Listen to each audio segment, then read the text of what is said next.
श्री गुरुदेव दत्त. श्री गुरुचरित्र अध्याय 18. अमरपूर महात्म्य. ब्राह्मणाचे दारिद्र्य गेले. ओम श्री गणेशाय नमः. श्री सरस्वते नमः. श्री गुरुभ्यो नमः. श्री कुलदेवतायै नमः.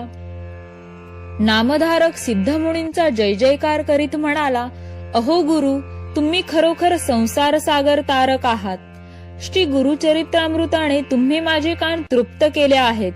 परंतु तुमच्या मुखातून श्री गुरुचरित्र कथामृत कितीही श्रवण केले तरी ते अधिकाधिक ऐकण्याची मला इच्छा आहे. म्हणून मला आणखी काहीतरी सांगा. नामधारकाने अशी विनवणी केली असता सिद्धमुनींना आनंद झाला. ते म्हणाले, नामधारका, तुझी श्री गुरुचरणी असलेली भक्ती पाहून मला आनंद होत आहे. आज तुझ्यामुळे मला संपूर्ण श्री गुरुचरित्र आठविते आहे. मी तुला भिल्लवडी स्थान महात्म्य सांगितले आहे. आता पुढचे चरित्र एकाग्र चित्ताने ऐक.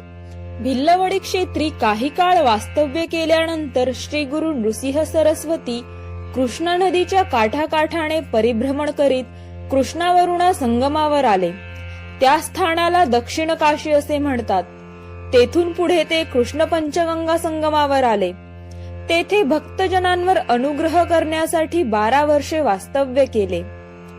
ते स्थान अत्यंत पवित्र असून त्याचे महात्म्य काशी प्रयागा समान आहे.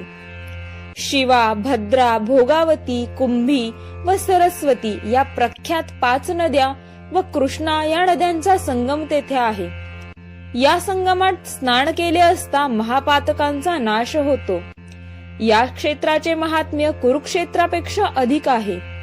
तेथे स्नान केल्याने सर्व प्रकारच्या महापातकांचा नाश होतो. प्रयागामध्ये माघ स्नान केल्यामुळे जे पुण्य प्राप्त होते त्याच्या शतपट अधिक पुण्य या संगमामध्ये एकदा स्नान केल्याने प्राप्त होते. येथे अमरेश्वराचे प्रसिद्ध मंदिर असून त्याच्या दर्शनाने अमरत्व प्राप्त होते. येथे पवित्र औदुंबर वृक्ष असून तेथे 64 योगिनी नित्य स्नान करतात. येथील संगमात अगणित तीर्थे आहेत. त्यात शुक्लतीर्थ, काम्यतीर्थ, वरदतीर्थ, प्रयागतीर्थ, शक्तीतीर्थ, अमरतीर्थ, कोटीतीर्थ ही विशेष प्रसिद्ध आहेत. या तीर्थात स्नान केले असता ब्रह्महत्यादी सर्व पातकांचा नाश होतो. अगणित पुण्याची प्राप्ती होते. याच कृष्ण पंचगंगा संगमावर श्री गुरु नृसिंह सरस्वती काही काळ गुप्त रूपाने राहिले. त्यानंतर त्यांचे महात्म्य सगळीकडे प्रकट झाले. त्याविषयी मी तुला एक कथा सांगतो, ती ऐक. याच कृष्ण पंचगंगा संगमावर अमरपूर नावाचे एक गाव आहे. श्री गुरु नृसिंह सरस्वती दररोज दुपारी जात असत.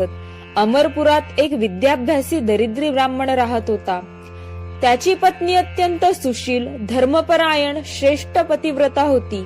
हा ब्राह्मण गावामध्ये कोरडी भिक्षा मागून आपला उदरनिर्वाह करीत असे. जे काही मिळेल त्यात तो आनंदाने राहत असे. अशा परिस्थितीत देखील तो दारी आलेल्या अतिथीची पूजा करीत असे. त्याची पत्नी सुद्धा दारी आलेल्या अतिथीला मोकळ्या हाती परत पाठवीत नसे. कोरडे भिक्षान्न, अतिथी सेवा व ईश्वराचे भजन पूजन यात तो ब्राह्मण आपल्या पत्नीसह सुखात होता. एकदा काय झाले, श्री गुरु नृसिंह सरस्वती त्या ब्राह्मणाच्या घरी भिक्षेसाठी गेले. त्या ब्राह्मणाने श्री गुरूंना घरात नेले. त्यांची भक्तिभावाने पूजा केली व त्यांना घेवड्याच्या शेंगांच्या भाजीचे भोजन दिले. परमेश्वर भावभक्तीचा भुकेलेला असतो. त्याला भावभक्तीने पत्र, पुष्प, फल, तोही यातले काहीही अर्पण केले तरी तो आनंदाने स्वीकारतो. त्या ब्राह्मणाने दिलेल्या घेवड्याच्या शेंगांच्या भाजीने श्री गुरु प्रसन्न झाले व तुझे दारिद्र्य गेले असा त्यांनी त्या ब्राह्मणाला आशीर्वाद दिला. संगमाकडे परत जाताना त्यांनी त्या ब्राह्मणाच्या दारातील घेवड्याचा वेल उपटून टाकला. श्री गुरूंनी घेवड्याचा वेल उपटून टाकलेला पाहून त्या ब्राह्मणाच्या पत्नीला अतिशय वाईट वाटले. ती शोक करीत आपल्या नशिबाला दोष देऊ लागली. ती म्हणाली, अहो काय हे आमचे दुर्दैव. त्या यतीला आम्ही काही त्रास दिला म्हणून त्याने आमचे अन्न का तोडले. असे म्हणून ती श्रीगुरूंना दोष देऊ लागली. त्या ज्ञानी ब्राह्मणाला आपल्या पत्नीचे बोलणे मुळीच आवडले नाही. तो तिला रागावून म्हणाला, तू श्रीगुरूंना वाईट बोलू नकोस. सर्व विश्व त्या परमेश्वराच्या अधीन आहे. सर्व काही आपल्या प्रारब्धानुसारच घडत असते. त्या परमेश्वराने अगोदर अन्न पाण्याची व्यवस्था केली व मग 84 लक्ष सृष्टी निर्माण केली. आपण पूर्वजन्मी काही पाप पुण्य केले असेल, त्याचे फळ आपण या जन्मी भोगत आहोत. जे पेरावे तेच उगवते, त्यासाठी इतरांना दोष देणे योग्य नाही. त्या यतीश्वरांनी जाताना आशीर्वाद दिला आहे, त्यावर विश्वास ठेव. श्री गुरूंनी घेवड्याचा वेल उपटून टाकला होता, आता सगळंच उपटून टाकावा म्हणून त्या ब्राह्मणाने कुदळ घेतली व घेवड्याचे मूळ उकरून काढण्यास सुरुवात केली. आणि काय आश्चर्य, त्या वेलाचे मूळ उकरताना त्या ब्राह्मणाला जमिनीत धनाचा हंडा सापडला. ही तर त्या श्री गुरूंचीच कृपा होती. श्री गुरु आमच्यावर प्रसन्न झाले. त्यांनी दिलेला आशीर्वाद खरा ठरला. ते सामान्य मनुष्य नाहीत, यतिवेश धारण केलेले ईश्वरी अवतार आहेत. त्यांनी आमचे दैन्य दारिद्र्य नाहीसे केले, असे म्हणून त्यांनी श्री गुरूंचा जय जयकार केला. मग तो ब्राह्मण आपल्या पत्नीसह संगमावर गेला. दोघांनी श्री गुरूंच्या चरणी मस्तक ठेवून त्यांची मोठ्या भक्तिभावाने पूजा केली. त्यांनी घडलेला सर्व प्रकार श्री गुरूंना सांगितला. श्री गुरु त्यांना म्हणाले, जे घडले ते कुणालाही सांगू नका. जर कुठे बोललात तर आलेली लक्ष्मी निघून जाईल. तुम्हाला सर्व सुखे लाभतील. तुमच्या वंशात लक्ष्मी कायम राहील. तुमचे इहपर कल्याण होईल. श्री गुरूंचा हा आशीर्वाद ऐकून त्या ब्राह्मण पती पत्नीला अतिशय आनंद झाला.